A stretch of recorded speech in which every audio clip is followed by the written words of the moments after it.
क्या? ओह, आई my self. भाई Namibia मेरे को लग रहा था टूरिस्ट फ्रेंडली है, सबको पता होगा भाई। 3 लोग मेरे को टोक चुके हैं अभी तक। एक वो बॉर्डर पे आपने देखा जिसको गाली निकल गई थी, भाई मेरा दिमाग खराब हो रखा था। जब बस ने थोड़ा सा झटका मार दिया ना ब्रेकर पे, तो ड्राइवर ने ऐसे बोला सबको सॉरी, मतलब ऐसे हाथ उठा के सॉरी मेरे से गलती हो गई, मैंने स्पीड स्लो नहीं करी। नामीबिया की रोड्स कितनी बढ़िया है भाई, एक खड्डा नहीं, अरे मतलब बस इधर से उधर भी नहीं हुई कहीं पे।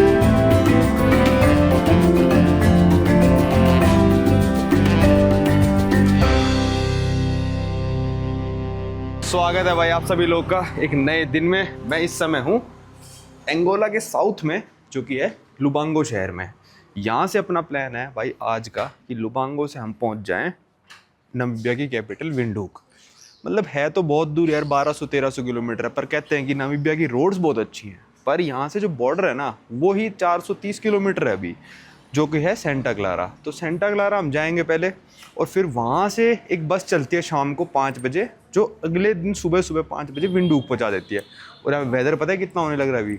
12-13 डिग्री होने लग रहा है। अफ्रीका में कभी इमेजिन नहीं कर सकते, पर हम सदर्न हेमिस्फीयर में, यहाँ पे ठंड चल रही है, तो इसलिए करके इतना वेदर हो रहा है। पर यार मैं विंडहूक डायरेक्ट जाना भी नहीं चाहता था। मैं यार बीच में एक टाउन है ओमुथिया करके, वहाँ पे रुकना चाहता था, क्योंकि मैं भाई अपना ड्राइविंग लाइसेंस ना इंडिया भूल आया था। तो ड्राइविंग लाइसेंस के बिना भाई कोई गाड़ी वाड़ी देगा नहीं मेरे को। नामीबिया ड्राइविंग वाली कंट्री है, तो फिर मैंने सोचा था यहाँ पे कोरियर से मंगा भी लूँ। पर बात क्या हुई कि कोरियर वाले भी 15,000 रुपये ले रहे थे इंडिया से नामीबिया कोरियर करने के। DHL, FedEx मैंने सब पे चेक करा था। फिर मैंने सोचा छोड़ो यार, बस से घूम लूँगा। फिर कल 1-2 कार कंपनियों को मैसेज करा था मैंने। एक कंपनी ने बोला है कि 2 ही को करा था, क्योंकि कल सारी बंद थी। आज दोबारा करूँगा बस में बैठ के कि भाई अगर हम फोटोकॉपी बना सकते हैं आपके लाइसेंस की तो आप कर सकते हो। तो मैंने उनको लाइसेंस भेज दिया था कि ये लाइसेंस है, कि आप गाड़ी दे दोगे। अगर उनका पॉजिटिव में रिस्पॉन्स आ जाता है कि हाँ हम आपको गाड़ी दे देंगे इस पे, तो हम यहाँ से डायरेक्ट विंडहूक पहुँच जाएंगे, कल सुबह सुबह तक पहुँच जाएंगे हम, ठीक है, वो बस लेके। पर अगर वो कहते हैं कि भाई नहीं हम तो आपको इस लाइसेंस पे गाड़ी नहीं दे सकते हैं, तो हम ओमुथिया रुक जाएंगे, जो बॉर्डर से सिर्फ 100 से 150 किलोमीटर दूर है। क्योंकि फिर हम आराम से अपने हिसाब से घूमते हुए चलेंगे, डायरेक्ट विंडहूक जाने का फ़ायदा नहीं जब गाड़ी मिल ही नहीं रही तो। पर अगर गाड़ी मिल रही होगी तो बस लेंगे, आज का भी पूरा दिन लगाएंगे और नामीबिया की कैपिटल पहुँच जाएंगे। चलो यहाँ पे ब्रेकफास्ट करते हैं, फिर चलते हैं यहाँ से बस स्टेशन। चलो भाई अपने होटल से निकल चुके हैं। मैंने अपने होटल वाले रिसेप्शनिस्ट को कल 50 रुपये टिप दी थी, तो भाई मेरे को बाहर तक छोड़ने आकर टैक्सी 2-3 रुकवाई बाइक, बोला कि इसको वहाँ छोड़ के आना है। पहले 1-2 बाइक वालों ने मना कर दिया, अब वो मेरे पीछे पीछे चलने लग रहा है। अब नहीं जा दो भाई, चलने कि भाई हम छोड़ आते। पहले मना कर दिया सालों ने। फिर मैंने गूगल पे देख लिया था टैक्सी बस स्टैंड आना लग रहा है लिखा हुआ, पर उसके कोई रिव्यूज़ वगैरह नहीं है। अरे वो देखो भाई, पहाड़ के ऊपर जीसस क्राइस्ट बना रखा है। ये भी क्रिश्चियन कंट्री है ना, पहाड़ के ऊपर बना रखा है। मैं कितनी दूर हूँ आपको देखो, लुबांगो भी लिखा है, मैं इतनी दूर हूँ भाई। तो जब 2 बाइक वालों ने मना कर दिया, मेरा दिमाग सा घूम गया। मैंने कहा गूगल वाला ही है क्या, ऐसे जाके ऐसे जाना है? कहता हाँ ऐसे ही जाना है। मैंने कहा चल गूगल पे लिखा तो वही है, रिव्यू नहीं है तो क्या हुआ, तो मैं चला जाऊँगा खुद। अब दूसरी दिक्कत है भाई, मेरे पास जो खुले पैसे बचे हैं, मतलब जो इनकी करेंसी में, वो 12,000 या 11,000 के करीब बचे हैं। और जो बसेस आ रही थी मैकॉन की, वो थी 11,000-13,000 कुछ ऐसे करके। पर शायद टैक्सी वाले जो प्राइवेट बसेस चलाते हैं, मतलब प्राइवेट ही है वो भी, जो लोकल टाइप बस होती हैं, वो थोड़ा कम पैसे लेती हैं। पर मेरे को पहुंचना जल्दी है, तो देखते हैं। फिर तो मेरे पास सीधा $100 का नोट है। उसके बाद तो याद रखूँगा भाई, 11-12 हज़ार रुपये रख ले जितने भी हैं यहाँ के क्वांजा, और जो तेरे 1-2 हज़ार बचते हों वो मैं तेरे को बॉर्डर पे चेंज करा के दे दूँगा। नामीबियन डॉलर तो हमको लेना ही है, तो 1-2 हज़ार उसके चेंज करा लेंगे। चलते देखते कैसा क्या दिन रहता है भाई, कहाँ तक पहुँचते हैं। भाई पीछे मेरे आप पेट्रोल पंप देख रहे हो, यहाँ पे पेट्रोल का रेट था 300 क्वांजा, गैसोलीना जिसको कहते हैं, उसका रेट 300 क्वांजा था। तो मतलब 30-32 रुपये लीटर यहाँ पे पेट्रोल का प्राइस है। इसलिए यहाँ पे बसेस वगैरह सस्ती ही हैं, ऐसी कोई महंगी नहीं है यहाँ पे। कल मैं 900 किलोमीटर आया था, 900, और उसके मतलब 2200 रुपये लिए, मतलब मेरे से 2500 लिए, वो बस 2200 में बिकती है। दूसरी कंपनियाँ 1900 में बेचती हैं, जो लोकल बिल्कुल हैं वो 1600-1500 ऐसे भी। 900 किलोमीटर के भाई AC बस थी, मैंने 2400 दिए थे, वरना 1900 में मिलती है। तो अब बॉर्डर है 430 किलोमीटर, तो मेरे हिसाब से 800-900 रुपये से ज़्यादा नहीं देने चाहिए मेरे को, है ना, इतना ही रेट होना चाहिए। भाई यहाँ आया था मैं, तो यहाँ तो मतलब है तो सही है, टैक्सी स्टैंड ही कहेंगे इसको, पर इतना खास नहीं है भाई। ढूंढना पड़ेगा। यहाँ से लिया है भाई एक बाइक वाला, ये बोल रहा है मेरे को पता है, देखते हैं क्या है क्या नहीं है। भाई बंदा लेके तो आया था एक बस स्टैंड पे, पर यहाँ से नहीं चलती है, यहाँ से तो लुआंडा और हुआम्बो की चलती है। भाई ये मिल गई थी टैक्सी, अभी भाई को 7,000 दिए हैं, 3,000 बॉर्डर पे देने हैं। भाई वैन फाइनली चलने वाली है और 10,000 इसने मांगे थे।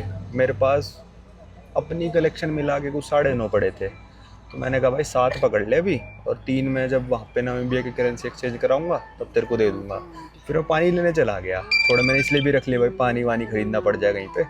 तो फिर मैं वापस आया ना, कहता तूने 7 ही दिया, 3 देगा ना मेरे को। मैंने कहा हाँ भाई बॉर्डर तो पहुँचा, मेरे को दे दूंगा तेरे को 3 और। वैसे मेरे पास अभी 2 और तो वैसे भी पड़े ही हैं, तो ऐसी कोई टेंशन वाली बात नहीं है, 3 हो ही जाएंगे। सिक्के सुक्के बहुत पड़े हैं मेरे पास, सिक्के तो मैं किसी को देता ही नहीं, वो तो पड़े ही रहते हैं। तो भाई ये देखो ऐसी वैन है। अब मेरे साथ जो बंदा बैठा है उसको गूगल ट्रांसलेट पे करके बताया कि लगभग 7 घंटे लग सकते हैं बॉर्डर पहुंचने के।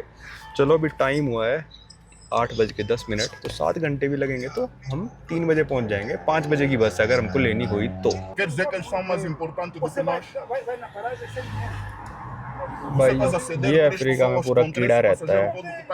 ये भी चले हैं 5 मिनट नहीं हुए, ये इसी से लड़ रहा है कि भाई हम पागल हैं, यहाँ पे बैठे हैं 2-3 बंदे, क्या ही बताऊँ मैं। भाई यहाँ पे कोई सरकारी दफ्तर है, वो बंदा अपने कुछ पता नहीं क्या लेने गया, डॉक्यूमेंट वगैरह, तो उसने टैक्सी रोक दी। बंदे यही लड़ रहे हैं, भाई पागल हैं हम यहाँ पे बैठे हैं, 15 मिनट हो गए इसको रोक के खड़ा है यहाँ पे। तो गलत तो नहीं कह रहे, मस्त लड़ाई चल रही है। यहाँ वाले बंदे सही हैं, वो उस साइड वाले थोड़े ऐसे ही थे, ईस्ट अफ्रीका लड़ते ही नहीं थे साले। यहाँ वाला थोड़ा लड़ रहा है, जैसे इस लड़की के भी आगे वाला सीट वाला बैठा ना, इसके पैरों पे लगा, तो उसने 3-4 बार बोला अरे क्या है आगे कर ले। मैंने इसको बोला भाई वो कैसे आगे कर ले बेचारा, टैक्सी वाले की गलती है। तो फिर बोली हाँ सही कह रहा है, फिर टेढ़ी होके बैठ गई।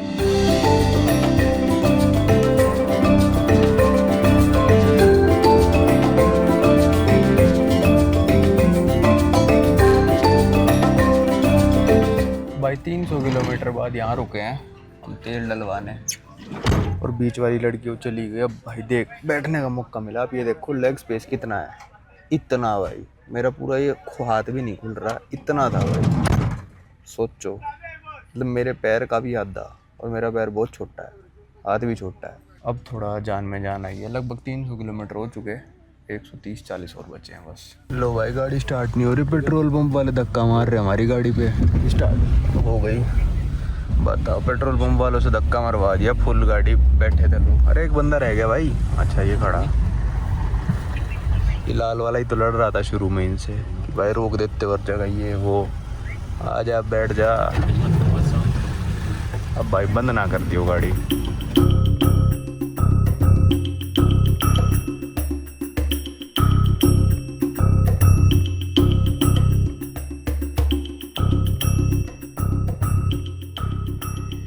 पता नहीं भाई किस चीज़ का इंतज़ार कर रहे हैं, शायद डिलीवरी वगैरह करने लग रहा है। किसी के बक्से वक्से लाया था बंदा, तो उससे पैसे ले रहा है और उसकी डिलीवरी कर रहा है। तो यहाँ से सिर्फ सेंटा क्लारा रह गया लगभग 40 से 42 किलोमीटर, और भी सामान देने जा रहा है। उसको फ़ोन करके बुलाया, चलो चला ले भाई इसको यार, 15-20 मिनट हो गए यहाँ पे खड़े खड़े। भाई यहाँ पे उतार दिया टैक्सी वाले ने, मेरे को पहले ही उतार दिया यार। बॉर्डर यहाँ से लगभग 1 किलोमीटर दूर है। तो मैंने कहा भाई मेरे पास जितने भी मैंने अपने कलेक्शन के लिए जो भी रखे थे ना, 1000 का, 500 का, 200 का सिक्के थोड़े बहुत रख भी लिए भी मैंने उसको दे दिए। मैंने कहा भाई तू बैंक तक लेके ही नहीं जा रहा, मेरे को थोड़ा मुँह सा बनाया उसने, मतलब दे दिए मैंने लगभग, ये मान लो 2700 नहीं 2600-2700 दे दिए मैंने उसको। फिर भी 3000 देने थे, 30 रुपये रह गए। तो कहता ठीक है चल जा कोई नहीं। तो अब मैं जब नामीबिया की करेंसी में चेंज कराऊंगा, उन्हीं करेंसी वालों से ही थोड़े यहाँ के पैसे ले लूँगा। चलो चलते हैं, ये आखिरी टाउन है इनका सेंटा क्लारा। और भाई पूरे रास्ते लुबांगो से लेकर सेंटा क्लारा तक एफ्रीसेल के सिग्नल नहीं है, यूनिटेल के आते रहे। एयरटेल यूनिटेल पकड़ता है यहाँ पे, पर एयरटेल यहाँ चलता नहीं है। सिग्नल पकड़ेगा, OTP आ जाएगा, सब हो जाएगा, पर यहाँ पे चलता नहीं है। तो अब सिर्फ नामीबिया जाके ही अपने सिग्नल आएंगे, क्योंकि वहाँ पे एयरटेल चलता है। तो चलो चलते हैं यहाँ से नामीबिया पैदल पैदल। अगर यहाँ तक वो बंदा मेरे को ले आता बैंक तक, पीछे भी एक बैंक आ गया, तो मैं उसको 3000 दे देता। प्लस भाई मैं 1 किलोमीटर पैदल चल के तो नहीं जाना चाहता था, पर क्वांजा यहाँ के ख़त्म हो गए, नामीबियन करेंसी है नहीं। अब जो अगला नोट मेरे पास बचा है वो है $100 का डायरेक्ट। तो यहाँ से अगर मैं बाइक वाइक लेता, कुछ भी मान लो कि बाइक वाइक लेता, तो उसको क्या देता मैं, कुछ था ही नहीं मेरे पास, तो इसलिए पैदल जाना पड़ रहा है। वहाँ जाके मैं चेंज करा के कर सकता था, पर हबड़ा तबड़ी में मेरे को बेकार रेट दे दें वो, एक बाइक वाला इस 1000 रुपये का पड़ जाए तो फिर फ़ायदा नहीं है। इससे अच्छा आराम से पैदल जाओ, क्रॉस करो, बिना हबड़ा तबड़ी की करेंसी एक्सचेंज कराओ और फिर आगे निकलो। 1 किलोमीटर है, कोई ज़्यादा बड़ी चीज़ नहीं है। आने वाला है शायद बॉर्डर। भाई ये सामने आ गया अंगोला की इमिग्रेशन की बिल्डिंग, थोड़ा घूम घाम के से है। चलो कराते हैं एग्ज़िट। भाई अंगोला से एग्ज़िट हो गया, एक ही इमिग्रेशन वाला बैठा था और मेरा नंबर भी 2 मिनट में आ गया, पर पता नहीं किसी को फ़ोन करा चीफ़ को अपने, भाई एक इंडियन बंदा है वो जा रहा है। अरे जा रहा है तो जाने दो ना उसको, स्टैम्प भी देख ली, वीज़ा भी नहीं चाहिए मेरे को, तो स्टैम्प मारो जाने दे। चीफ़ ने फिर पूछा कि कहाँ जा रहा है वो, पूछ उससे, विंडोक पूछा, फिर वापस आएगा अंगोला, मैंने कहा नहीं आऊँगा। वैसे इंडियंस 1 साल में 3 बार अंगोला एंटर कर सकते हैं visa free for 30 days each. तो मैंने कहा नहीं आऊँगा। कहता कहाँ जा रहे हो, मैंने कहा विंडोक। फिर बोले कि लुआंडा कितने दिन थे, मैंने कहा 2। लुबांगो कितने दिन थे, मैंने कहा 1। कर कुरा के व्हाट्सएप नंबर लिया मेरा और फिर स्टैम्प मार के जाने दिया। अब चलते हैं नामीबियन साइड। अभी तक इंटरनेट मेरा नहीं चला है, पहुंचने वाले हैं बस नामीबिया साइड। भाई आ ही गए। लो भाई ये आ गए नामीबिया की साइड पे, पहुंचने वाले हैं बस। Oshikango border post, you are entering Namibia, drive safe. चलो भाई चलते हैं। भाई एक ये फॉर्म दिया था भरने के लिए, इसके पीछे लिखा है कि 1 अप्रैल 2025 से ई वीज़ा हो गया, पर मैं एम्बेसी से वीज़ा लेके आया हूँ जो मेरे को पड़ा 3000 रुपये का। और अगर आप ई वीज़ा लेते हो नॉन अफ्रीकन्स के लिए तो भाई $90 का है, 9000 रुपये का। ठीक है, 3 गुना महंगा। और देखो नामीबिया वालों ने क्या लिख रखा है, नामीबिया की गवर्नमेंट ओपन है नेगोशिएटिंग के लिए। अगर भाई कोई हमारे लिए वीज़ा फ्री कर देगा तो हम उसके लिए भी कर देंगे।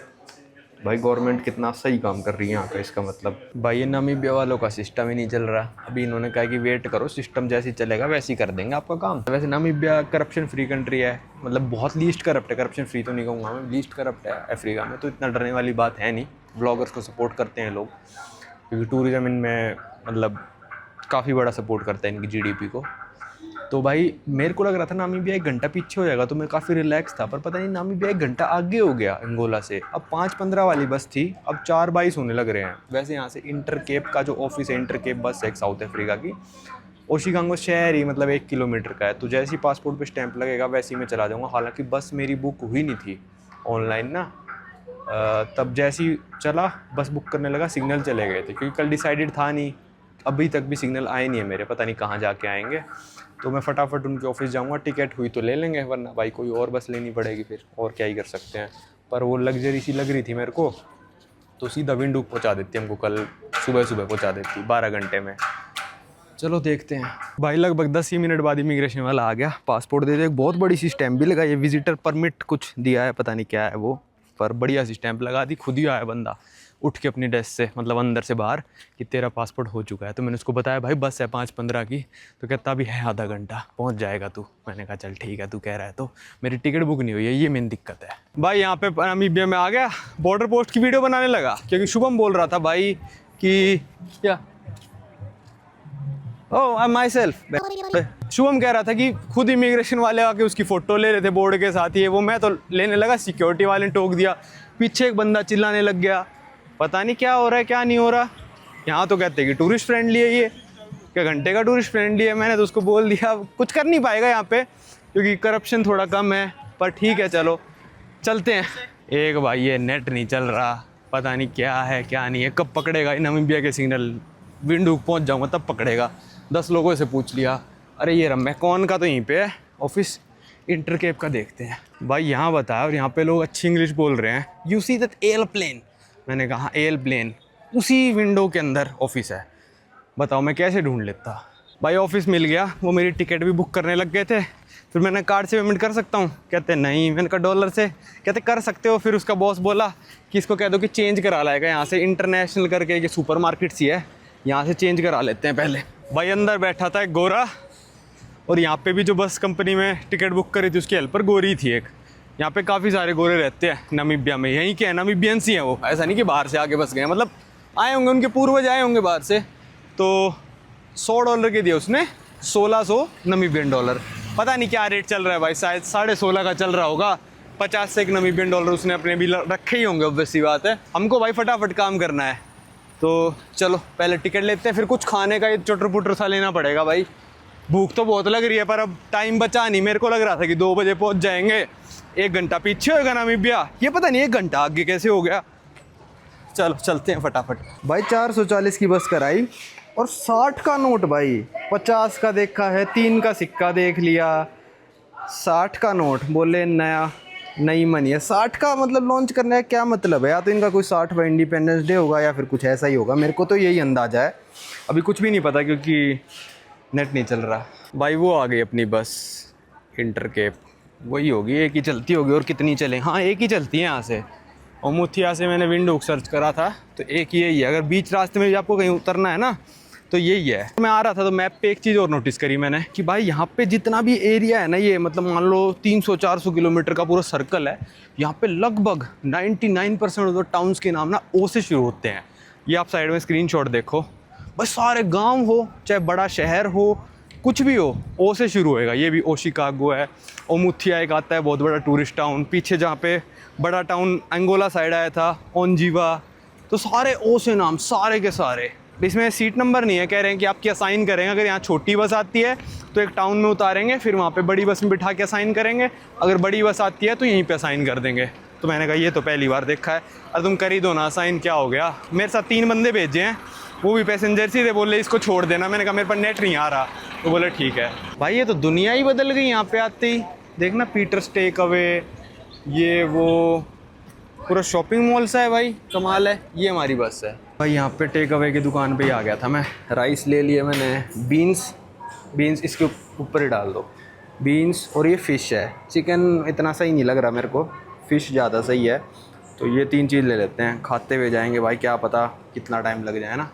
भाई ये अपनी बस, ये वाली प्रीमियम है बिल्कुल, वॉल्वो जो होती है ना, असली वॉल्वो ये है, जिसमें एसी ही चल सकता है, बस खिड़की नहीं खुल सकती। भाई नामीबिया मेरे को लग रहा था टूरिस्ट फ्रेंडली है, सबको पता होगा भाई। 3 लोग मेरे को टोक चुके हैं अभी तक। एक वो बॉर्डर पे आपने देखा जिसको गाली निकल गई थी भाई, मेरा दिमाग ख़राब हो रखा था। फिर ये जो शॉपिंग कॉम्प्लेक्स, मैं इसकी वीडियो दिखा रहा था आपको कि शॉपिंग कॉम्प्लेक्स देखो कैसा है। गार्ड आ गया, कहता है मिस्टर ये वो, मैंने इग्नोर करके मैं सीधा टेक अवे में घुस गया। मैं कहा पागल। फिर यहाँ से बस पे से चलता वो बंदा, जब गार्ड मेरे को कह रहा था, वो भी बोल रहा है नो फोन नो, ये पता नहीं यार भाई। आधे घंटे में 3 जने टोक गए, मेरा दिमाग ख़राब हो गया यार। नामीबिया तो मेरे को अच्छा लग रहा था, क्या पता, चलो दिक्कत होती है, लोगों के दिमाग में फ़र्क भी होता है, कोई दिक्कत नहीं है। 5:15 पे बस चलेगी है और कल सुबह 5 बजे पहुंच जाएंगे। नेट चलेगा तो मैं होटल वगैरह बुक करूँगा, कुछ भी बुक नहीं कर रखा अभी। चलो चलते हैं, खाने पीने का ले लिया है, मैं चल जाएगा सुबह तक काम। चलो भाई 5:20 पे हमारी बस यहाँ से निकल गई है, शाम के 5:20 पे। पूरी रात की जर्नी रहनी है क्योंकि 6 बजे यहाँ पे 6-6:30 बजे अंधेरा हो जाएगा। चलो जी कप्तान साहब पहुँचा दो हमको। भाई पेट्रोल का प्राइस यहाँ पे है 24 ज़्यादा है यहाँ पे तो। 150 रुपये का पेट्रोल है, तो बहुत महंगा हो गया भाई ये तो। 150 रुपये तो, और साथ वाले देश में 30 रुपये का, वहीं से ना बर्बाद लगते हैं।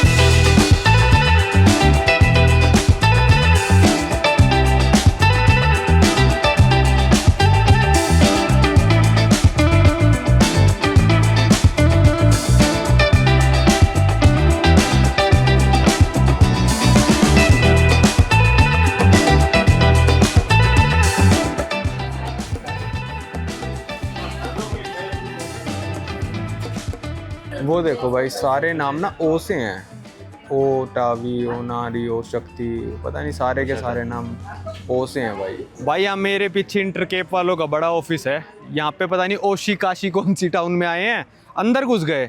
तो यहाँ पे क्या कर रहे हैं भाई, जिसने सामान वहाँ पे चढ़ा भी दिया ना बॉर्डर पे, उसका दोबारा से वज़न कर रहे हैं। और अगर 30 किलो से ऊपर है तो एक्स्ट्रा पैसे भी ले रहे हैं। मेरे सामने लिए भाई 2-3 बंदों से पैसे, और बिल्कुल बोर्डिंग पास की तरह, मतलब जो होता है नहीं बैग टैग होता है एरोप्लेन में, वैसे चिपका रहे हैं। सब इंग्लिश बोल रहे हैं। तो मेरे पास तो है ही नहीं लगे। यहाँ पे एक मुंबई के भाई मिल गए थे, वो यहाँ पे काम वाम करते हैं, तो मैं उनको पकड़ा के आके टिकट की, और जो सीट नंबर भी है वो भी यहीं साइन कर रहे हैं।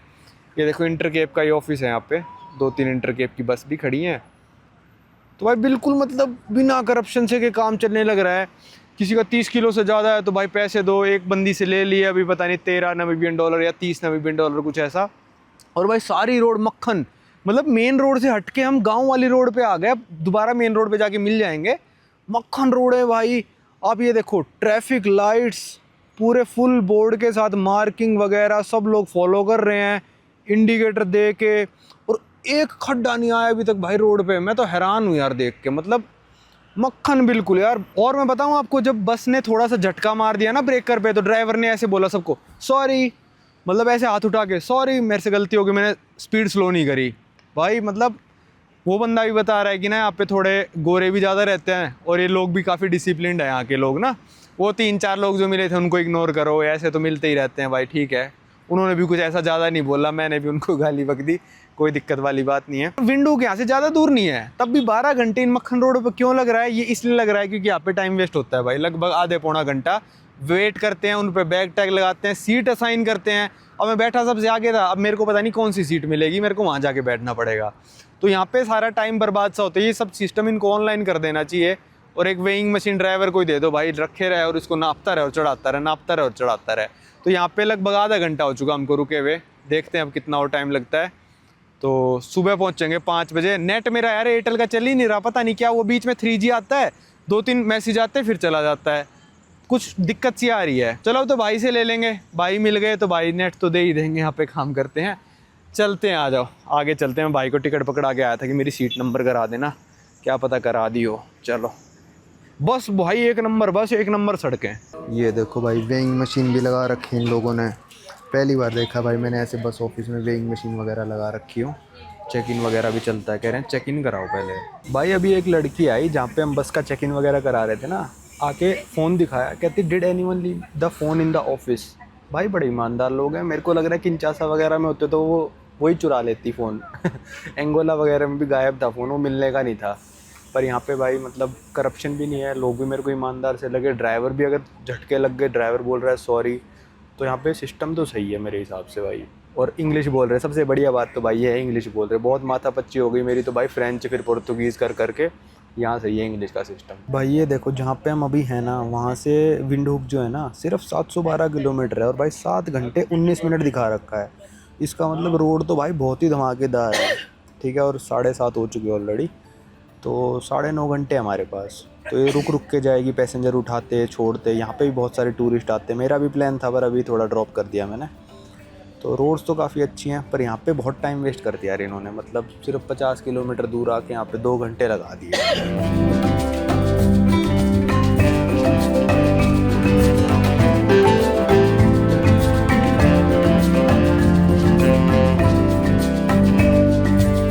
भाई सुबह के बजने लग रहे हैं 5:05, 5:10 पहुँचने का टाइम था और बस 5 मिनट पहले ही पहुँच गई। मैं तो उतर नहीं रहा था बस से, बाहर होने लग रहा भाई 3-4 डिग्री। और यहाँ से यांगो मंगा दी, मेरा होटल 1 ही किलोमीटर दूर है बस। तो चलो देखते हैं कौन सी वाली क्या है। यहाँ आ गए सारे टैक्सी वाले, भाई आ गया था अपना यांगो वाला, चलते हैं। भाई यहाँ मैं पहुँच गया था अपने हॉस्टल में, चेक इन वैक इन हो गया।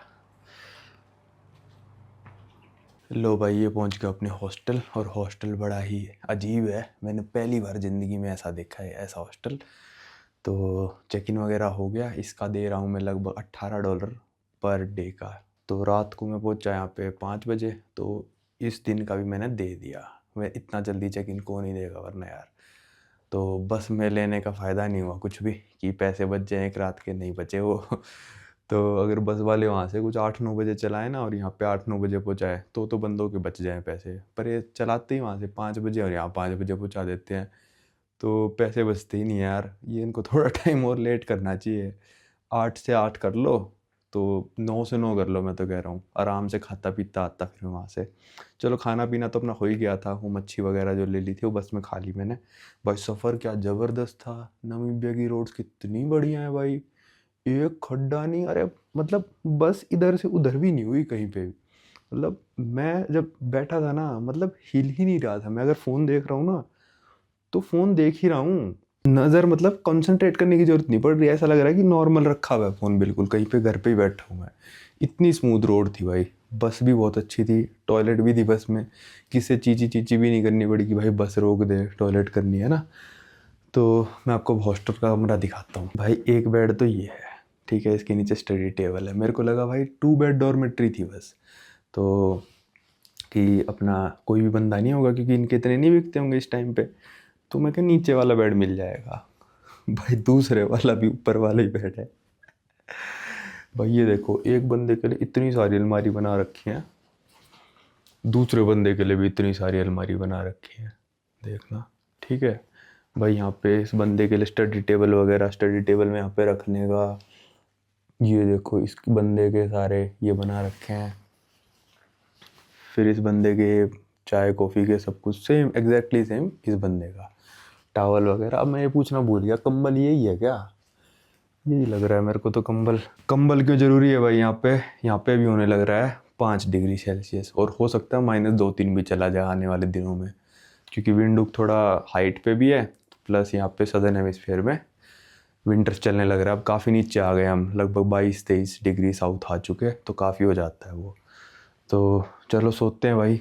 चेक इन भी फटाफट कर दिया, यहाँ पे आते ही कार्ड पेमेंट भी चलने लग गई, तो यहाँ का जो होटल की पेमेंट थी वो मेरे कार्ड से कर दी, तो ये भी हो गया अपना काम।